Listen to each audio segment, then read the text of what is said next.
327페이지 문제풀이부터 할게요. 이항분포와 정규분포의 관계.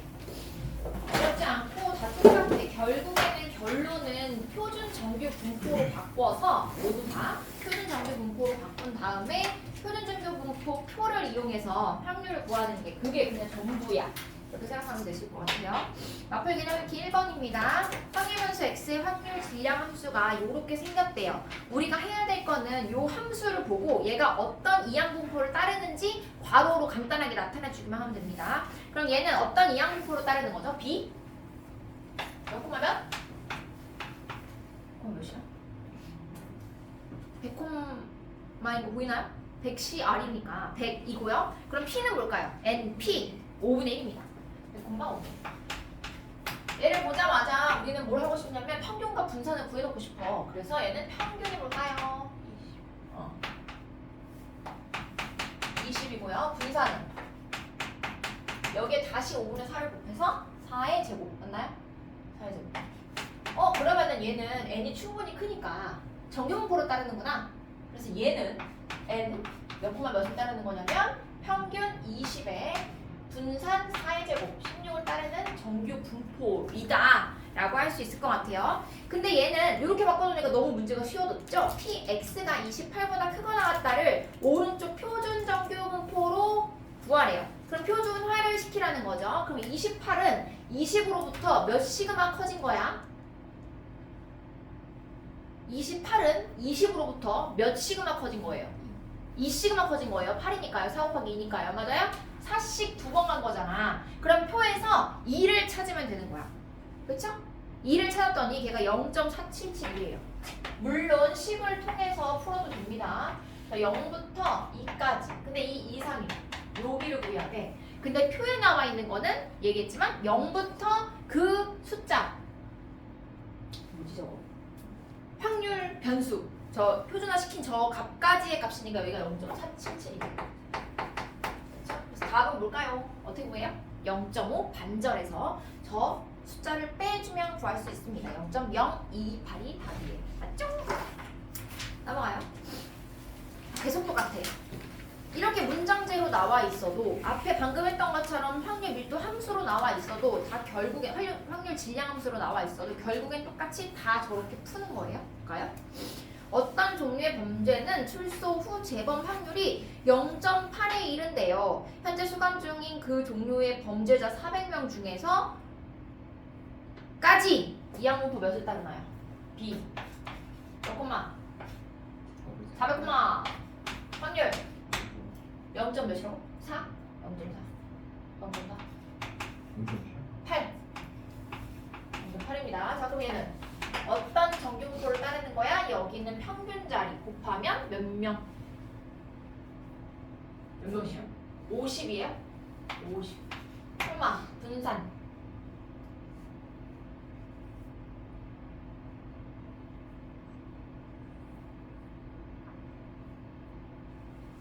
50? 50이라고요? 어? 응? 8의 제곱 8의 제곱이라고요? 아 여기 옆에가 50,8의 제곱. 아 이거 맞아요? 평균이 320 그럼 300이 저희 두 개를 곱하는 거니까 NP 자리이기 때문에 여기는 평균 320이고요. 80%예요. 80%. 아니 뭐가 80%야? 재범 확률이 80%로 대박이잖아요. 자 여기가 몇의 제곱이라고 했죠 아까? 불러줘. 몇이었어? 2 곱하기 8의 제곱. 땡큐. 8의 제곱입니다. 자 얘는 300명 이상의 확률의 대차값을 구하래요. 300명 이상이래요. 그러면은 x가 300 이상일 확률을 구하여라. 얘는 한번 식으로 풀어봅니다. 자 얘를 표준화시키면 얘는 표준화 되었다는 뜻으로 x 대신에 z를 넣어줘요. 그 다음에 z 옆에 300 빼기 평균 320을 한 뒤에 8로 나눠주죠. 맞나요? 그럼 얘가 몇이 돼요? 어렵다. 마이너스 2분의 5? 마이너스 2.5? 자 그러면 2.5 이상이니까 0을 기준으로 해서 마이너스 2.5 여기 있단 말이죠. 이 이상이니까 거의 전부야 전부. 그래서 표에 나와 있는 여기의 값과 오른쪽의 반절 0.5를 더해주면 답을 구할 수 있겠네요. 그럼 2.5가 0.49니까요. 0.99,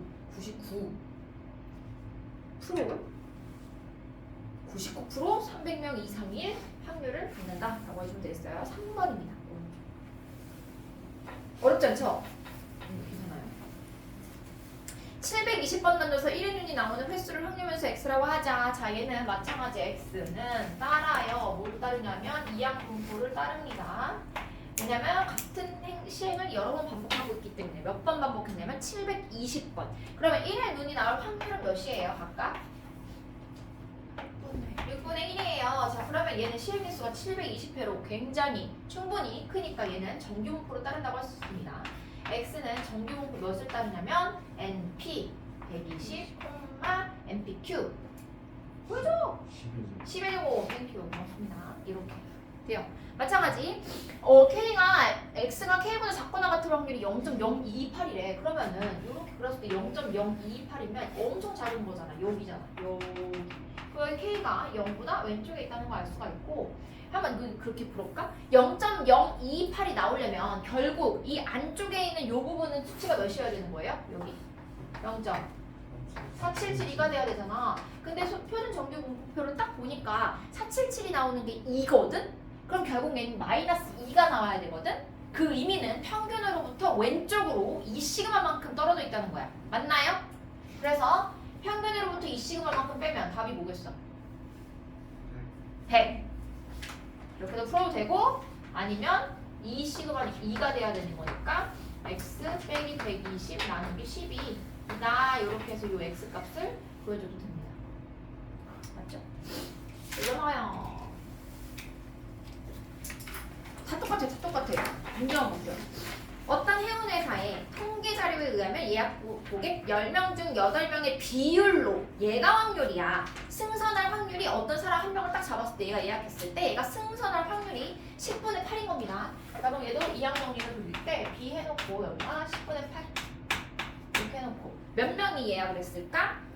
400명이 예약했대요. 400명이 예약했대요. 자, 그러면은 얘를 이제 적절히 식으로 바꿔봐. 정원이 340명인 이 여객선에 정원을 초과하지 않을 확률을 구하래요. 그럼 결국 승선한 실제 사람이 340명 이하가 되어야지만 정원을 초과하지 않는 거죠? 맞아요? 그래서 x가 340명보다 작을 확률을 구하라 이겁니다. 그쵸? 정원을 넘지 않아야 하니까요. 그럼 340명이라는 거는 일단 이렇게 해야 되네. 정규분포로 바꿉니다. n. 확률이 몇이요? 320? 맞나요? 320, 분산은 10분의 2, 8의 제곱, q. 요거예요. 맞나요? 그러면 400명, 지금 400명이었단 말이지? 그러면은 340명은 320명, 이게 또 식으로 하자. 자, 바꿉니다. 표준 정규분포로 바꿔요. 340 빼기 평균 320을 한 다음에 8로 나누면 아까랑 똑같지 않아 뭔가? 똑같죠? 2.5네 그럼? 맞아요? 2.5 2.5보다 작아야 돼요. 그럼 아까 전에는 여기가 0. 이거 아닌가? 2.5가 오른쪽에 있고요. 요거보다 작거나 같아야 되니까 이만큼이에요. 그거 알고 있었어요? 실제로 이렇게 승선 그 정원보다 많이 예약을 받는데요. 비행기든 배든 취소하는 사람들 때문에 신기하지 않아요? 어때요? 아닌 것 같기도 하고. KTX는 좌석을 예약하지 않나? 근데 좌석 예약 안 하고 예약할 수 있죠. 맞을 수도 있겠다. 자, 2.5입니다. 그래서 답이 뭐예요? 2.5가 없네? 아니 있네. 0.4938 더하기 5하니까 0.9938 그러니까 정원을 초과하지 않을 확률이 99.38%야. 그쵸? 그러면은 그냥 400명 정도는 받아도 되겠네요. 예약을. 5번입니다. 실생활과 활용이 되는 거야. 이 통계는 굉장히 수학 중에서 제일 실생활과 가깝지 않나요? 아닌가요? 자, 5번입니다. 어느 회사에서 만든 신제품의 무게가 정규분포 얘를 따른대요. 이 회사에서 신제품의 무게가 164g보다 작을 경우에 불량품으로 판정한대. 이건 좀 어렵다. 제일 어려워요. 막 섞여 있어요. 잘 보세요. 정규분포로 시작했는데 하루에 2,500개의 신제품을 생산할 때 갑자기 N개가 되면서 얘가 이항분포가 되는데 불량품의 개수가 64개일 이하의 확률을 구하여라. 뭐 이렇게 나왔어. 그냥 좀 헷갈리지 않아요? 일단 불량품의 개수가 64개 이하의 확률이니까 이걸 구하는 거잖아. P X가 64개 이하여야 돼. 얘가 불량품이거든. 그럼 내가 구하는 거는 뭘 구해야 되냐면 N의 여기 개수, 그 다음에 여기가 불량품이 나올 확률이 나와야 돼요. 아니지, 이건 B로 할까요? 개수니까요. NP. 그쵸? 불량품 확률이 나와야 돼요. 그런데 여기서 주어진 거는 이 B, 이항 분포가 아니라 처음에 그냥 신제품의 무게가 나왔단 말이잖아. 무게가 얘를 따르면 정규분포 180,8. 그래서 여기서 나온 이 확률 분포, 여기서 나온 확률 변수와 얘의 확률 변수는 다른 거예요. 그쵸? 얘는 그냥 신제품의 무게의 평균이고, 그쵸? 우리가 구해야 하는 거는 불량품의 개수란 말이죠. 그러면 얘를 변형을 해서 얘가 불량품이 확률 변수가 되게끔 변형을 해줘야 돼. 그럼 봐봐요. 얘가 180,8의 제곱이야. 얘가 신제품의 무게가. 근데 여기 B가 일단 개수랑 불량품의 확률이 있어요. 개수는 몇 개야? 집어넣은 개수 2,500개죠. 여긴 괜찮아. 그럴까? 근데 여기는 불량품 확률을 모르잖아. 그쵸? 그래서 얘로 바로 불량품의 확률을 구해주는 겁니다. 얘로. 자, 원래 평균 무게가 180인데 몇 이하면은 불량품이래? 164보다 작을 경우 불량품이래요. 그쵸? 그러면은 불량품의 무게가 146보다 작은 경우 얘 확률을 구해야 여기다 집어넣을 수가 있는 거야. 맞나요? 불량품의 무게가 146 이하이려면 미만이려면 얘를 가지고 확률을 구할 때 표준 정규 분포를 써서 확률을 구해 집어넣으라는 거예요. 좀 헷갈리죠? 괜찮나요? 신제품의 무게로 불량품이 나올 확률을 구하고 그 다음에 얘로 다시 불량품의 개수 다시 표준 정규 분포를 써야 돼. 2번 써야 돼요. 한번 일단 끝까지 가보자. 불량품의 무게는 146 이하여야 된대. 미만이어야 된대요. 그럼 얘가 몇의 확률을 가지는지 볼게요. 표준화 시켜요. 180 나누기 8. 얘가 뭐야? 164. 164예요. 땡큐.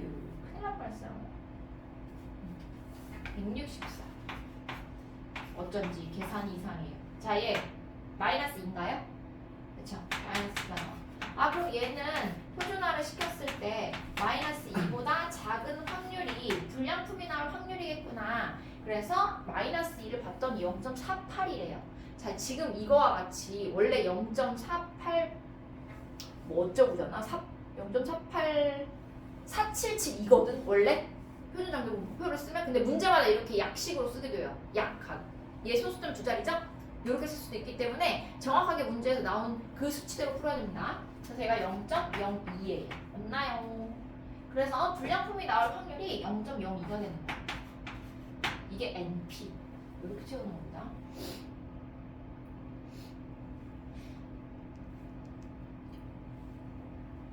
그럼 이제 풀기 시작해야 되죠.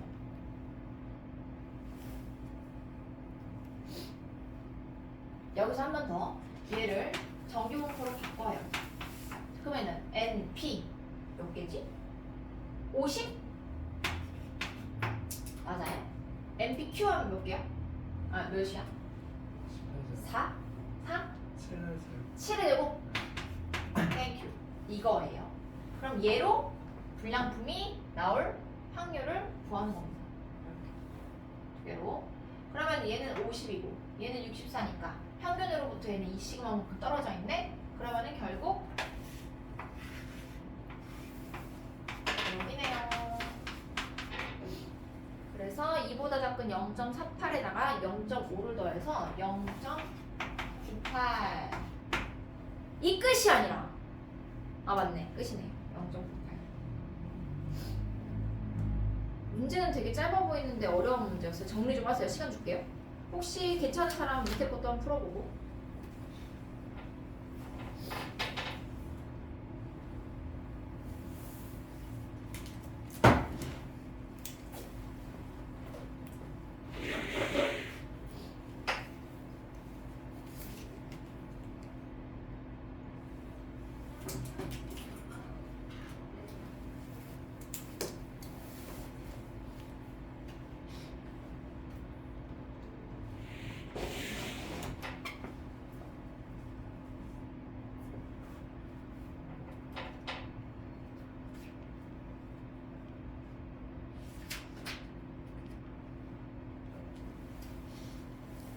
좀 헷갈리죠?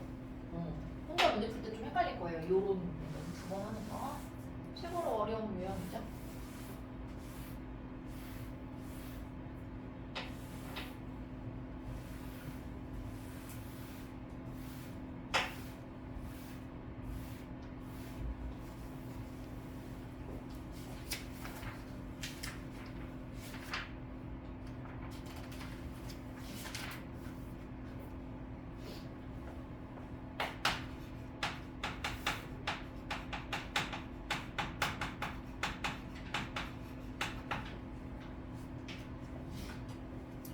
됐나요? 넘어가도 되나요? 자, 드디어 왔어요. 마지막 단원 모집단과 표본.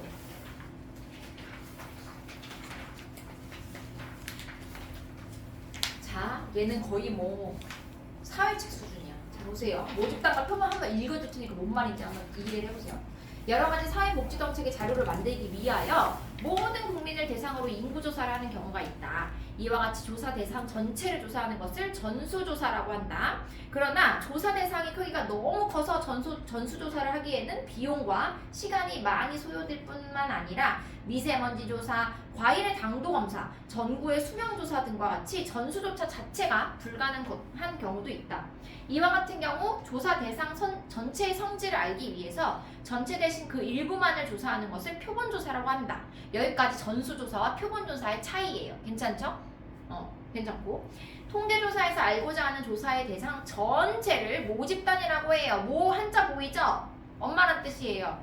엄마 집단. 그 다음에 조사하기 위해 뽑은 모집단의 일부를 표본이라고 한대요. 샘플. 이때 표본조사에서 뽑은 표본의 개수를 표본의 크기라고 하고요. 모집단에서 표본을 뽑는 것을 추출한다고 해요. 그 다음에 봐봐요. 오른쪽으로 다시 바로 넘어가봐. 그런데 그 추출이라는 거는 이렇게 하면 안 된다. 봐봐. 내가 우리나라 평균 학생들의 평균 모의고사 성적을 구하기 위해서 표본 추출을 하고 싶대. 표본 추출을 하겠대. 그래서 민사고에 가가지고 표본을 만들어서 했어요. 정확해요? 정확하지 않습니다. 그쵸? 그러면은 추출은 어떤 베이스가 깔려 있어야 되는 거야? 마구잡이로 추천해야 돼. 추출해야 돼. 여기서 한 명, 저기서 한 명, 여기서 한 명. 그쵸?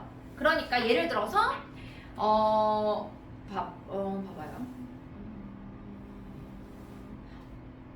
여기 중간 세 번째 단락에 있죠. 이를 위해서 추출되는 표본이 모집단의 어느 한 부분에 편중되어 있지 않아야 한다. 즉 모집단의 각 원소가 같은 확률로 추출되도록 하여야 하는데 이와 같이 추출하는 방법을 임의 추출이라고 한다. 그래서 많이 볼 거예요. 이제 앞으로 임의 추출로 뽑은 표본이 바로 샘플이고요. 그 추출의 대상이 되었던 원래 그룹이 모집단이 되는 거예요.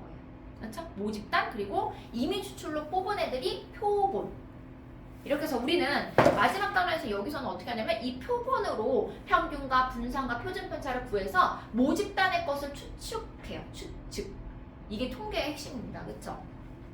그래서 예를 들어서 임의 추출이라는 거 아까 방금 주황색 글씨 했잖아요. 오른쪽 페이지에. 그 밑에 보면 난수표, 제비뽑기, 난수주사위, 공학용 계산기, 컴퓨터 프로그램 등을 사용할 수 있다라고 하는데 보면은 난수주사위가 밑에 그림이 있어요. 어떤 느낌인지 알겠어?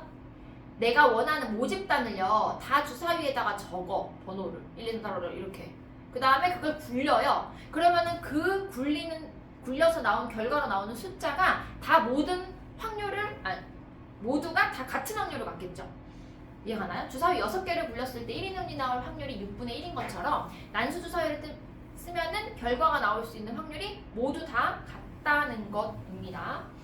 그 다음에 표본을 추출하는 방법 그 밑에 보면 복원 추출, 비복원 추출이 있는데 많이 들어갔죠. 복원은 다시 복원시켜 놓는다는 거야. 제비를 뽑고 나서 다시 집어넣는 거. 근데 비복원 추출은 앞에서 한 명이 제비를 뽑았어? 그러면은 그 뒤에 사람이 뽑을 때 다시 넣지 않는 게 비복원, 복원하지 않는다는 겁니다.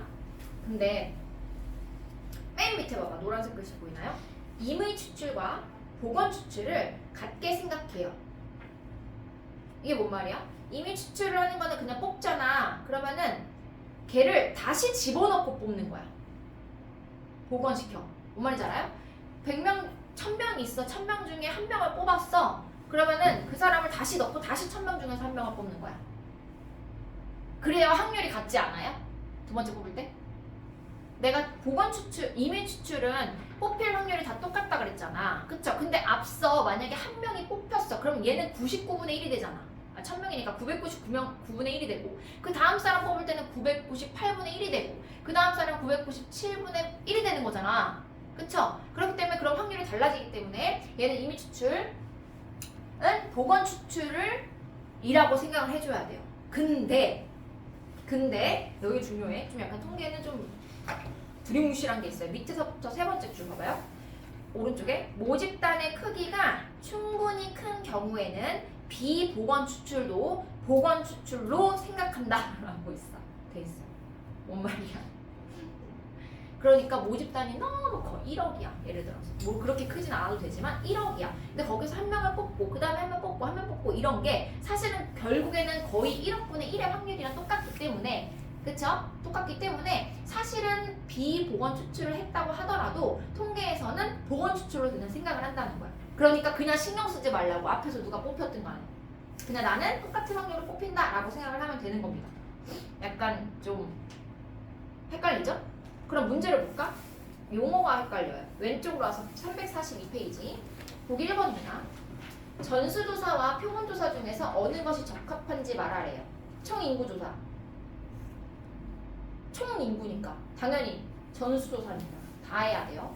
TV 프로그램의 시청률, 표본조사, 병무청의 징병 신체검사, 전수조사 다 해야 되죠. 의약품의 임상실험 다 할 수는 없지 모든 국민한테. 표본조사, 청소년의 스마트폰 평균 사용 시간, 표본조사. 어느 고등학교의 기말고사 성적의 평균은 당연히 전수조사를 해야 합니다. 밑에 보세요. 보기 2번. 여론조사기관에서 투표권이 있는 특정 지역구 유권자를 대상으로 지지하는 국회의원 후보자를 알아보기 위해서 1000명을 뽑아 조사할 때 이때 모집단 누구야? 모집단? 특정 지역구 유권자 전체 다가 모집단이 됩니다. 그 다음에 표본은 그러면 그 뽑힌 1000명 요게 표본입니다. 자, 그럼 이미 쭉 읽어서 알겠지만 중간에 한 번 더 체크하고 넘어갈게요. 주황색 마플 해설 있죠? 방금 풀었던 보기 1번 위쪽입니다. 전수조사 보면은 조사 대상 전체를 조사하는 거고요. 두 번째 줄에 오른쪽 거꾸로 와서 장점 있죠? 요 가끔 나오니까 동그라미 쳐주세요. 장점 동그라미. 전수조사의 장점입니다. 조그만 글씨 마플 해설 주황 색깔 있잖아 가운데. 거기에 첫 번째 줄 맨 오른쪽에 장점 동그라미. 세부 항목을 작성할 수가 있고요. 특정 사항에 대한 정보를 얻을 수 있고요. 기존 통계를 개선하는 데 기초가 될 수 있어요. 근데 단점, 세모 표시하세요. 엄청난 조사 비용, 다 조사해야 되잖아. 많은 시간 필요로 하고요. 조사원들도 많이 필요해요. 이게 단점. 그 다음 밑에 표본조사. 두 번째 줄에 있어요. 장점, 중간쯤에 장점. 경제성, 신속성. 단점. 표본을 잘못 뽑으면 잘못된 통계를 초래하고 세부 항목에 대한 특성을 잘 파악할 수는 없다. 이겁니다. 요거 오른쪽에 보기 3번 보면 1부터 6까지 수가 각각 적힌 6개의 봉이 들어있는 주머니를 모집단으로 해서 표본의 크기가 2인 표본을 추출하려고 한대요. 다음과 같은 표본을 추출하는 경우 수를 구하여라. 자, 한 개씩 복원 추출하고 싶대. 그럼 첫 번째 누가 나올래? 몇 가지 경우일 수가 있어요? 첫 번째 누가 나올래? 몇 가지? 6가지. 6 곱하기. 두 번째는 복원했으니까 다시 6이 됩니다. 6 곱하기 6 해서 36개의 표본을 만들 수가 있어요. 그 다음에 한 개씩 비복원 추출하는 경우는 처음엔 6가지. 근데 그 뽑히지 않으니까 5가지. 30가지입니다. 표본을 만들 수 있는 개수예요. 동시에 2개를 추출한다? 그럼 그냥 6개 중에서 2개 선택하는 거죠? 62입니다. 62 해서 15. 이렇게 3가지 방법으로 추출할 수가 있겠네요. 뒤로 넘어가서. 자, 이제 용어가 막 나오죠? 3가지씩 있어요. 모집단에서 나온 모평균. 모집단에서 나온 모분산. 그 다음에 모표준 편차입니다. 표본에서 얻은 표본 평균. 표본 분산. 표본 표준 편차.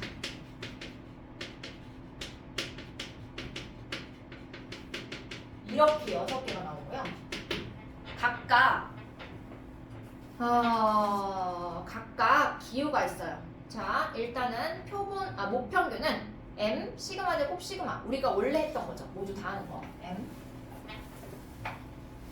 시그마 제곱 시그마 이거예요. 그 다음에 표본이라는 거는 표본 평균은 X 바를 써요. X 바. 이게 헷갈립니다. S의 제곱 S. 이렇게 6개의 그 용어가 달라요. 그래서 한번 이거를 적어놔도 좋을 것 같고 헷갈릴 것 같으면 아니면 새로 등장한 얘네들은 다 표본이다 라고 생각해줘도 될 것 같아요. 원래 우리가 지금까지 했던 건 다 모평균, 모분산, 모표준 편차입니다.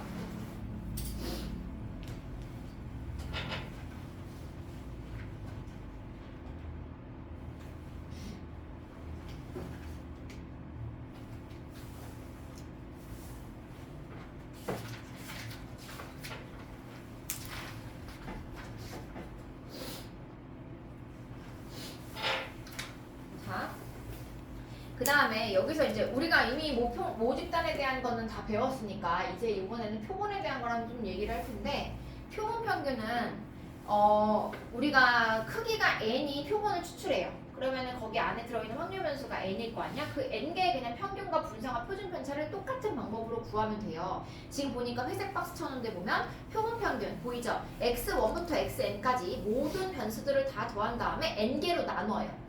이게 평균. 그쵸? 표본 평균 1번 동그라미. 2번 동그라미 표본 분산은 평균을 다 빼서 제곱해서 그거의 평균을 내는 겁니다. 얘는 뭔 말이야? 편차 제곱의 평균인 거잖아. 맞나요? 근데 빨간색으로 동그라미 하나 쳐도 돼요. 얘는 n분의 1이 아니라 n-1분의 1이에요. 보이나요? 원래 편차 제곱의 평균을 구하려면 편차 제곱들을 다 더한 다음에 그거를 n개로 나눠야 되잖아. 그쵸? 확률 변수가 n개 있었잖아. 크기가 n인 표본을 추출했으니까. 근데 n으로 하면은 조금 오차가 생겨요. 그래서 표본에서는 n-1로 나누는데 이 이유는 고등 교과 과정에서 설명을 하지 않고 있어요. 그래서 그냥 이렇게만 넘어가는 거야. 근데 혹시 궁금한 사람은 뒤에 있어요. 몇 쪽이냐면 350쪽에 보면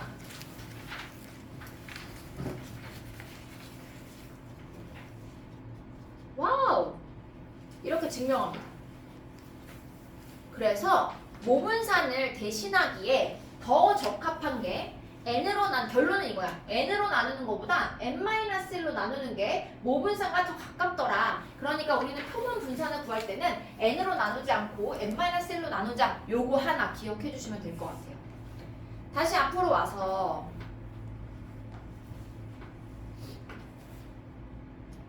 자 밑에 보면은 보이시나요? 4번 공사. 여기서 이제 중요한 건 344쪽에 04번이에요. 344번에 초록색 띠 두 번째 거 있죠? 공사. 표본 평균의 평균, 분산, 표준 편차 라고 되어 있죠? 자, 모평균의 표본 평균의 평균은 모평균과 일치해요. 표본 평균의 평균은 모평균과 일치한다. 자, 봐봐요. 얘가 표본 평균이 이게 진짜 헷갈려요. 잘 봐요. 표본 평균이 모평균과 일치한다는 게 아니라 표본 평균의 평균이 모평균과 일치하는 겁니다. 자, 이거랑 달라요. 얘가 m이라는 게 아니라 얘네들의 평균이 m이라는 겁니다. 아, 뭔 말이야. 표본 평균의 평균이 모평균이라는 거야. 자, 원래 집단이 이만큼 있었어요. 여기서 내가 표본을 뽑아. 이만큼 여기. 표본가 여기에 평균이 있겠죠. 표본 평균 x가. 그렇죠? 그다음 내가 또 여기에다가 표본을 뽑아. 얘의 평균도 있겠죠. x바의 2. 그쵸? 그 다음에 또 여기다 표본을 뽑아. x바의 3. 이만큼에다 뽑아. x바의 4. 이렇게 나오는 이 평균들을 다시 평균을 내는 거야. 그래야 이 전체의 평균과 가까워지는 겁니다. 뭔 말인지 알아요? 그래서 되게 헷갈리는 게 표본 평균과 모평균은 달라요. 그러나 표본 평균의 들이라고 할까? 들의 평균이 모평균과 같은 겁니다. 그냥 하나의 표본만 뽑았다고 해서 걔의 평균이랑 원래 거랑 평균이 똑같이 항상 나오면 당연히 전수조사를 할 필요가 없겠죠. 그쵸? 그래서 표본을 여러 개 뽑아서 각각의 평균을 작은 다음에 걔네들의 평균을 내면 그게 모평균의 평균이다. 이렇게 표현을 하고 있습니다. 그 다음에 분산, 표본 평균들의 분산입니다.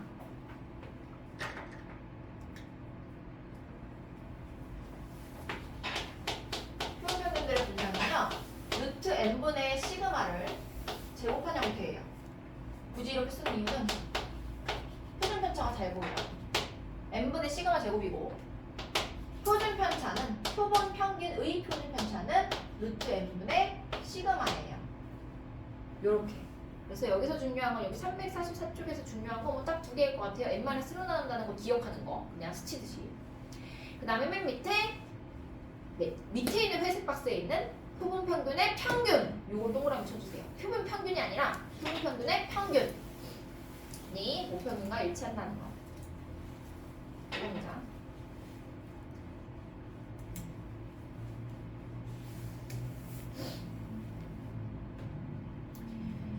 그 다음에 자, 또 나왔어요. 345페이지에 뭐 쭈루룩 마플 해설이 있는데 요거에 대한 해설이고 더 알아보기 밑에 있죠. 더 알아보기 밑에 보면 또 나와요. 중간쯤에 표본의 크기가 커지면 표본 평균 x바의 분포는 정규 분포에 가까워지고요.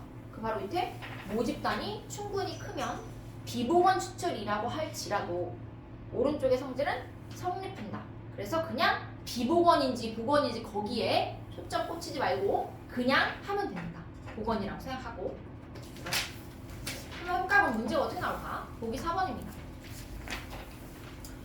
모평균이 10. 모평균이 10. 근데 진짜 웃긴 게 이 통계가 있잖아요. 우리가 이 표본을 구하는 목적이 뭐라고 했죠? 모집단을 추측하기 위해서거든? 근데 모든 교육과정에서는 다 얘를 말해준다? 모집단의 평균 이거를. 봐봐요. 모평균이 10이고 모표준 편차가 6인 모집단에서 크기가 9인 표본 이렇게 다 말해줘. 되게 아이러니하지 않나요?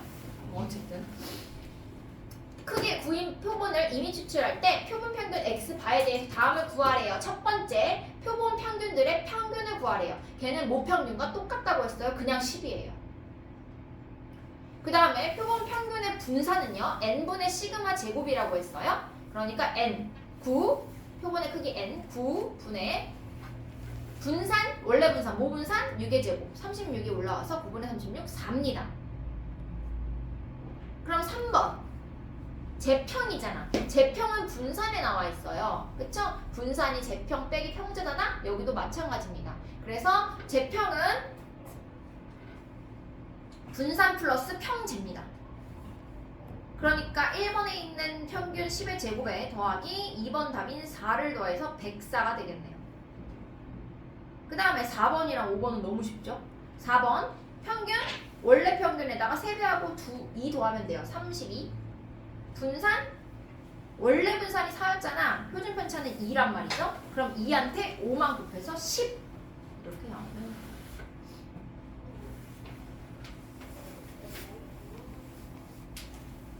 자 그럼 보기 5번으로 갑니다. 헷갈릴 뿐 어려운 거 없다. 어떤 모집단의 확률 분포를 표로 나타내면 다음과 같대요. 이 모집단에서 크기가 2인 표본을 보건 추출한대. 이게 뭔 말이냐면 지금 x가 1, 2, 3 3개가 있는 거야. 그 중에 크기가 2인 표본을 추출하겠다는 거는 그 중에 2개만 가져와서 내가 표본을 만들겠다는 겁니다. 그래서 2개를 뽑았어. 그래서 걔네들의 평균을 냈어. 그랬더니 p, x바가 2 값을 구하시오. 뭔 말이냐? 그 2개의 숫자의 평균이 2가 나왔을 확률을 구하라는 거예요. 그쵸? 그러면은 내가 1, 2, 3 중에 2개를 뽑아서 평균이 2가 나오려면 순서상으로 나타냈을 때 어떤 경우가 있나요? 순서상. 보건 추출이라는 거는 순서가 지금 있다는 거예요. 처음에 하나 뽑고 그 다음에 두 번째를 뽑는 거야.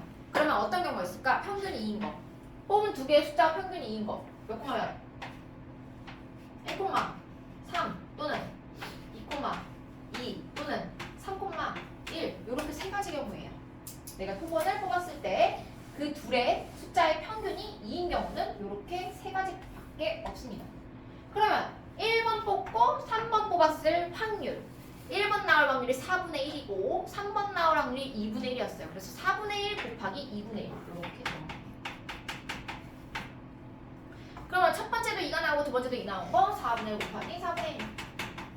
첫 번째 3 나오고 두 번째 1 나온 거 4분의 1 곱하기 2분의 1입니다. 그래서 얘네들을 모두 다 더하면 답이 16분의 5가 됩니다.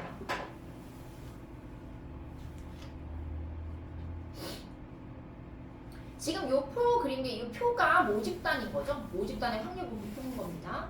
보기 6번 갈게요. 모집단의 확률 분수 x의 확률 분포가 다음 표와 같다. 이 모집단에서 크기가 5인 표본을 이미 추출한대요. 요 표본 평균 아까 말했죠? 이미 추출은 그냥 보건 추출을 생각한다고. 표본 평균 x바의 평균과 분산을 각각 구하래요. 자 그러면 모집단의 평균과 분산을 먼저 구해서 그거를 그냥 평균을 갖다 쓰면 되고 분산은 n으로 나눠주면 되는 거거든. 그러면 얘를 가지고 곱하고 더하고 곱하고 더하고 곱하고 더하고 곱하고 더하면 밑에 해설 보면 2가 나와요. 맞죠? 그게 표본 평균이기도 합니다. 그래서 평균은 x바의 평균은 2고요. 분산은 지금 분산은 얘는 어떻게 구했냐면 제편평제로 구했네요. 제곱의 평균 구한 다음에 빼기 평균의 제곱 4를 뺐어요. 그랬더니 1이 나왔대. 그럼 원래 모분산이 1이니까 표본 분산은 n분의 시그마 제곱 5분의 1의 제곱 그래서 5분의 1이 되는 겁니다. 괜찮죠? 괜찮은데 귀찮죠?